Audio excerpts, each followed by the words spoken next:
Eliminate the need for ballasts by retrofitting existing 32-watt T8 fluorescent fixtures with these 15-watt LED T8 ballast bypass tubes from PLT Solutions. Retrofitting with LED tubes gives you the freedom to change the lighting as needed.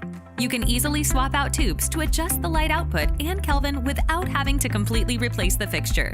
With easy-to-follow wiring diagrams, these LED tubes remove a potential failure point from the fixture, reducing maintenance costs. Additionally, by using 17 less watts per LED tube, the average customer can save up to $5 per tube annually on energy costs, which means these pay for themselves in less than 1 year and continue to provide savings for years to come.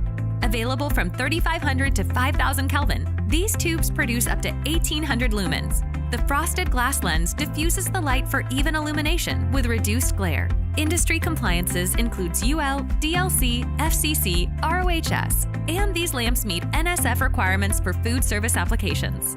Sold by the case, use these lamps in offices, classrooms, and other similar applications.